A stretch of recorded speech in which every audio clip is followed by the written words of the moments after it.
Assalamualaikum. Kita akan tengok proses hidup organisma unisel.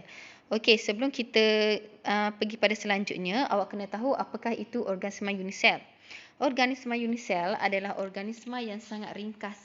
Okey, terdiri daripada satu sel sahaja.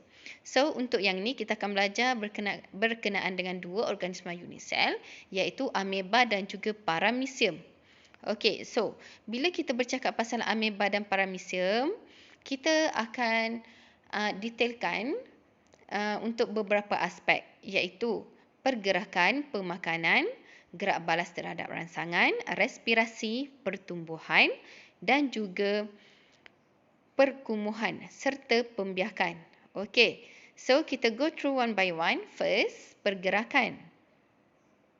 Untuk ameba dan paramecium, dari segi pergerakan, ameba akan menggunakan actually slide ni salah lah. Dia terbalik. Okey. Untuk pergerakan, ameba yang sebelah sana tu ameba actually. Boleh awak switch Okey, so ameba dia akan gunakan pergerakan dengan mengunjurkan pseudopodium. Sebagai contoh pergerakan yang awak tengok tu.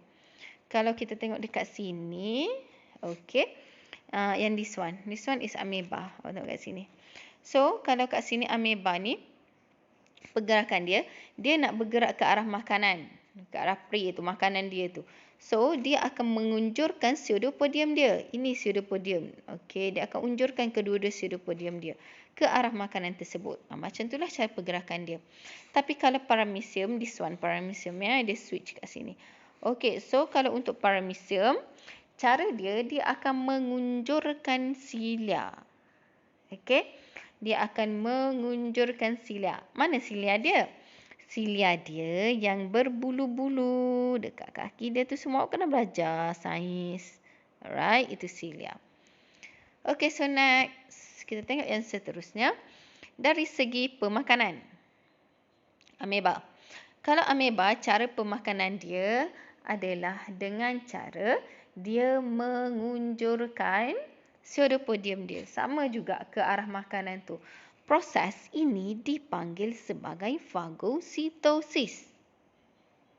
Boleh? Proses mendapatkan makanan dipanggil sebagai fagositosis.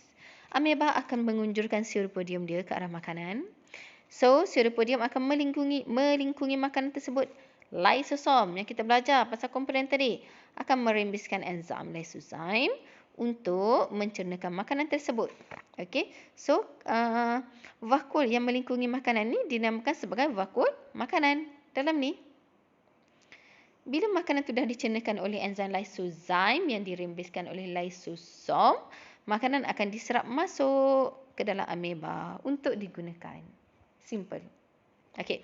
So, kalau paramecium, this one, cara dia makan dengan cara silia dia akan menolak makanan ke dalam gulat. Okey, contoh this one, ini adalah food, makanan. Okey, makanan akan ditolak masuk ke dalam gulat. Gulat ni adalah alur mulut. Siapa yang tolak masuk ni? Silia lah, dia tolak sampai masuk. Macam tu. Ditolak sampai masuk. Okey. So, bila masuk ke dalam, akan terbentuklah vakul makanan. Contohnya this one kan, food vakul. Jadi sama juga proses dia. Lysosom akan merembeskan enzim lysozyme. Lysozyme akan mencernakan makanan. Makanan diserap. Settle. Okey. So next, kita masuk kepada gerak balas terhadap rangsangan.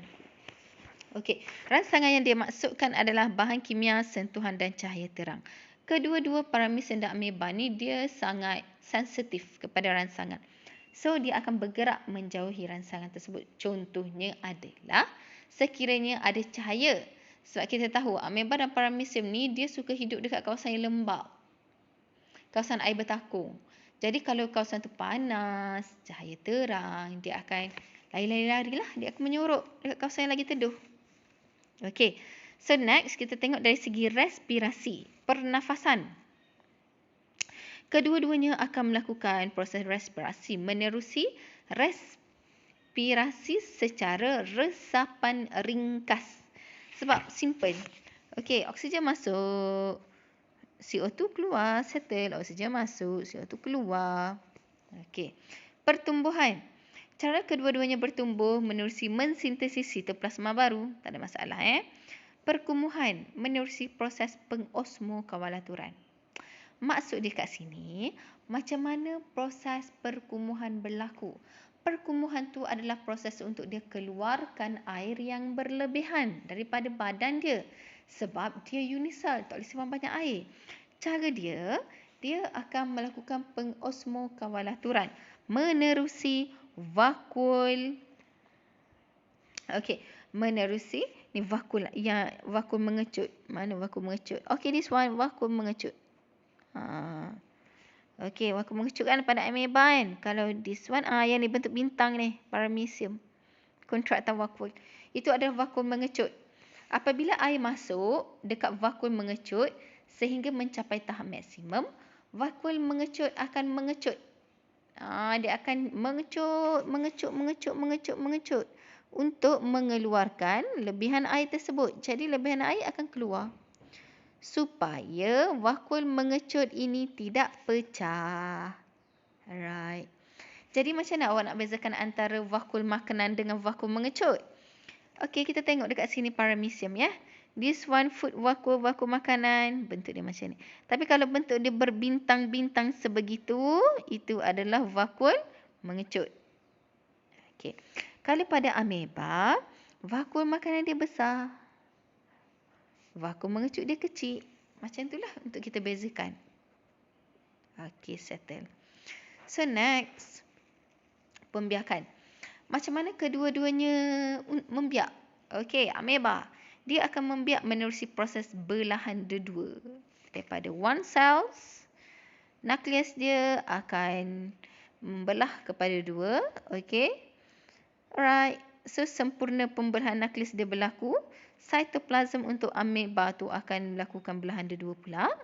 Okey, dia akan mencerut untuk dia pecah. So, terhasillah dua ameba. Simple. Okey, kalau untuk pembiakan paramecium, dia tak boleh berpecah macam tu. So, paramecium dia akan buat pembiakan secara konjugasi. Macam mana konjugasi ni berlaku? Dua paramecium akan duduk berdekatan dan bercantum. Okey, bila dia bercantum, dia akan melakukan pertukaran makronukleus dan juga mikronukleus. Right, sehingga berlakunya percampuran dan bila dah settle urusan dia, so dia akan berpecah semula kedua-dua ini. Itu proses konjugasi. Boleh? Okey, so setakat tu saja untuk ameba dan paramecium untuk proses hidup organisma unisel. Okey?